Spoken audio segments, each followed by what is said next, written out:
Assalamualaikum warahmatullahi wabarakatuh. Perkenalkan, nama saya Ardan Noroh dengan NIM 2030205135. Di sini saya akan melanjutkan penjelasan dari Siti Nurhaliza. Dan saya di sini membahas tentang latar belakang munculnya filsafat pendidikan Islam. Filsafat pendidikan yang membahas permasalahan pendidikan Islam tidak berarti membatasi membahas diri pada permasalahan yang ada di dalam ruang lingkup kehidupan beragama umat Islam yang luas, yang berkaitan dengan pendidikan bagi umat Islam. Dari segi pandangan Islam, karena filsafat bertugas pokok mencari hakikat dari segala sesuatu, dan dari hakikat itulah timbul pemikiran teori yang pada gilirannya menimbulkan pemikiran tentang strategi dan taktik atau operasionalisasi kependidikan Islam. Agama menjadi sumber inspirasi serta motivasi untuk berpikir, menyelidiki, menilai, menyimpulkan, serta menemukan suatu hakikat dari alam raya ini yang bermanfaat bagi umat Islam. Di antara permasalahannya yang tidak dapat dijawab oleh filsafat adalah permasalahan yang terjadi di lingkungan pendidikan. Padahal, menurut John Dewey, seorang filsuf Amerika, filsafat merupakan teori umum dan landasan dari semua pemikiran mengenai pendidikan. Tugas filsafat adalah mengajukan pertanyaan-pertanyaan dan menyelidiki faktor-faktor realitas dan pengalaman yang banyak terdapat dalam lapangan pendidikan.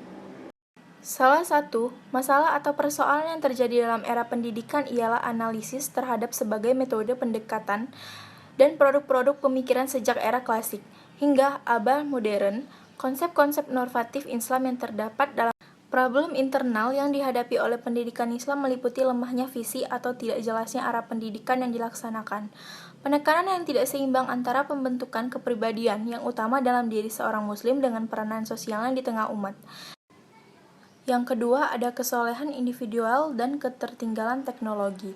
Penyempitan makna kepribadian menimbulkan dampak yang besar atau sikap mereka terhadap sains dan teknologi. Seolah-olah sains dan teknologi tidak ada kaitannya dengan kesolehan dan ketakwaan. Padahal, justru di bidang dengan negara-negara lain, sampai saat ini umat Islam masih jatuh tertinggal dengan negara-negara lain. Dalam hal ini, ilmu teknologi modern praktis di semua penganut agama besar. Yang ketiga, ada problem epistemologis atau dikotomi ilmu. Akibat berangkai dari pola pikir pendidikan yang dikotomis ini adalah terjadi disharmoni relasi antara pemahaman ayat-ayat ilahiyah dengan ayat-ayat kauniyah. Yang keempat, ada tradisi berpikir normatif deduktif. Bila mana pendidikan Islam dewasa ini lebih mengarah pada pola mengajar tersebut, maka dampaknya bisa dirasakan pada proses dan hasilnya. Proses pengajaran agama Islam cenderung dilaksanakan dalam bentuk hafalan dan penguasaan materi sebanyak-banyaknya. Pergeseran praktik pendidikan menjadi lebih identik dengan mengajar. Ini menimbulkan penekaan yang tidak seimbang pada aspek pengetahuan.